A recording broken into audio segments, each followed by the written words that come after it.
Assalamualaikum warahmatullahi wabarakatuh. Perkenalkan, nama saya Nilafi Afizziha dengan NIM 22110402310. Saya dari kelas 2 PAIG akan menjelaskan materi tentang konsep dan penerapan filsafat Mulasadra dan filsafat Al-Jabiri. Baik, yang pertama itu ada ontologi dalam filsafat Mulasadra.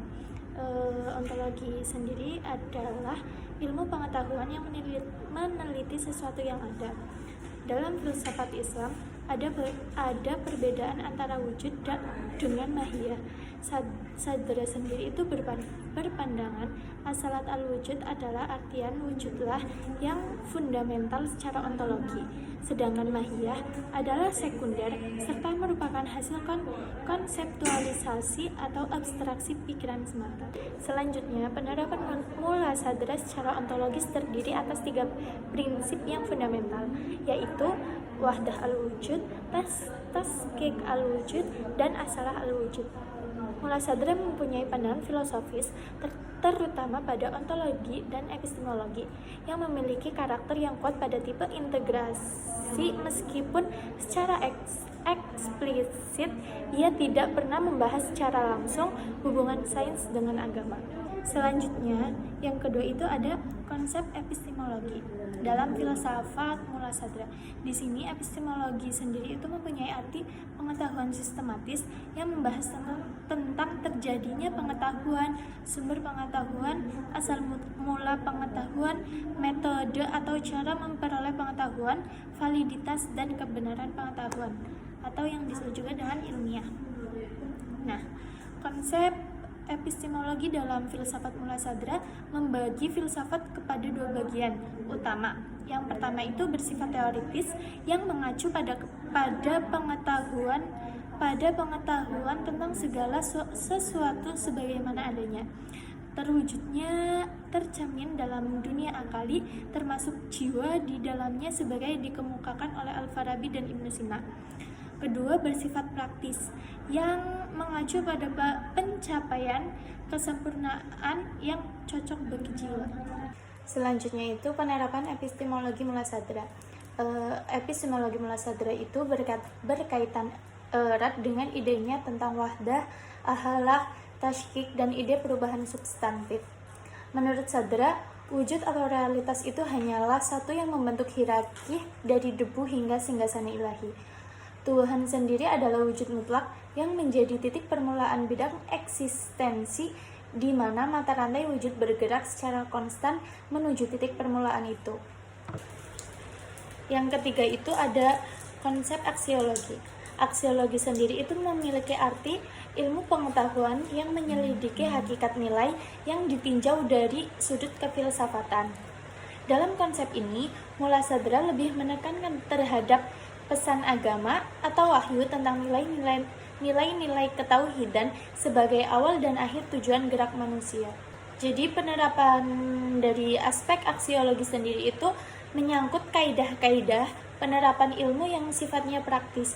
Adapun pada ranah aksiologis atau menghasilkan suatu pola hubungan yang harmonis atau utuh dalam bentuk hablum minallah, hablum minan nas, dan hablum minal qauli. Selanjutnya yakni ada konsep dan penerapan filsafat Al-Jabiri. Yang pertama itu ada konsep ontologi. Al-Jabiri membagi ontologi menjadi 3, yakni bayani, irfani, dan burhani. Dalam nalar bayani yang dikemukakan oleh Al-Jabiri yang merujuk pada ilmu keislaman yang berbasis teks seperti fikih, nahwu, kalam, dan balaghah, di mana ilmu-ilmu itu mempunyai kesamaan objek berupa teks wahyu, yaitu Al-Quran dan hadis. Penerapan kajian ontologi dalam filsafat Al-Jabiri dikaitkan dengan objek ilmu dan dalam pandangan Islam terbagi menjadi 2, yaitu pertama, objek ilmu yang bersifat materi. Maksudnya itu adalah objek ilmu yang dapat didengar, dilihat, dan dirasakan. Contohnya seperti ilmu sains, ilmu eksak, ilmu politik, ilmu sosial, ilmu budaya, dan lain sebagainya. Yang kedua itu ada objek ilmu yang bersifat non-materi. berlawanan dengan objek materi pada non-materi ini tidak bisa didengar, tidak bisa dilihat, dan tidak bisa dirasakan. Hasil akhir dari objek non-materi ini lebih sebagai kepuasan spiritual. Contohnya seperti objek yang berbicara tentang roh, sifat, dan wujud Tuhan. Yang kedua itu ada konsep epistemologi dalam filsafat Al-Jabiri. Al-Jabiri itu membagi epistemologi menjadi 3, yaitu Bayani, Irfani, dan Burhani. Dari segi epistemologi, Bayani diartikan sebagai metode pemikiran bangsa Arab yang dalam penerapannya itu menggunakan teks, secara langsung maupun tidak, untuk dijadikan ukuran untuk mengungkapkan suatu kebenaran. Irfani juga dapat diartikan sebagai pengetahuan yang tidak didapatkan dari hasil analisa teks, tapi menggunakan hati nurani, di mana jika memiliki hati yang suci, maka Tuhan akan memberikan limpahan pengetahuan secara langsung kepadanya. Selanjutnya yakni penerapan epistemologi. Penerapan epistemologi pada filsafat Al-Jabiri ini pada dasarnya berbicara tentang dasar, sumber, karakteristik, kebenaran, dan cara mendapatkan suatu pengetahuan.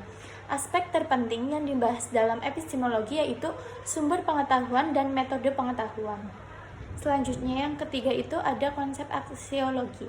Jika dikaitkan dengan episteme Al-Jabiri, baik Bayani, Irfani, maupun Burhani, arah yang dilakukan oleh Al-Jabiri adalah melakukan kritik epistemologi kepada bangunan tradisi bangsa Arab Islam yang sudah mengakar.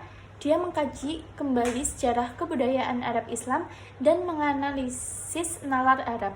Hal tersebut tidak lain karena peradaban Arab adalah tempat berkembangnya Islam sekaligus lahirnya Islam, sehingga Al-Jabiri menganalisis latar belakang sosiopolitik dalam proses perumusan dan terbentuknya nalar Arab Islam.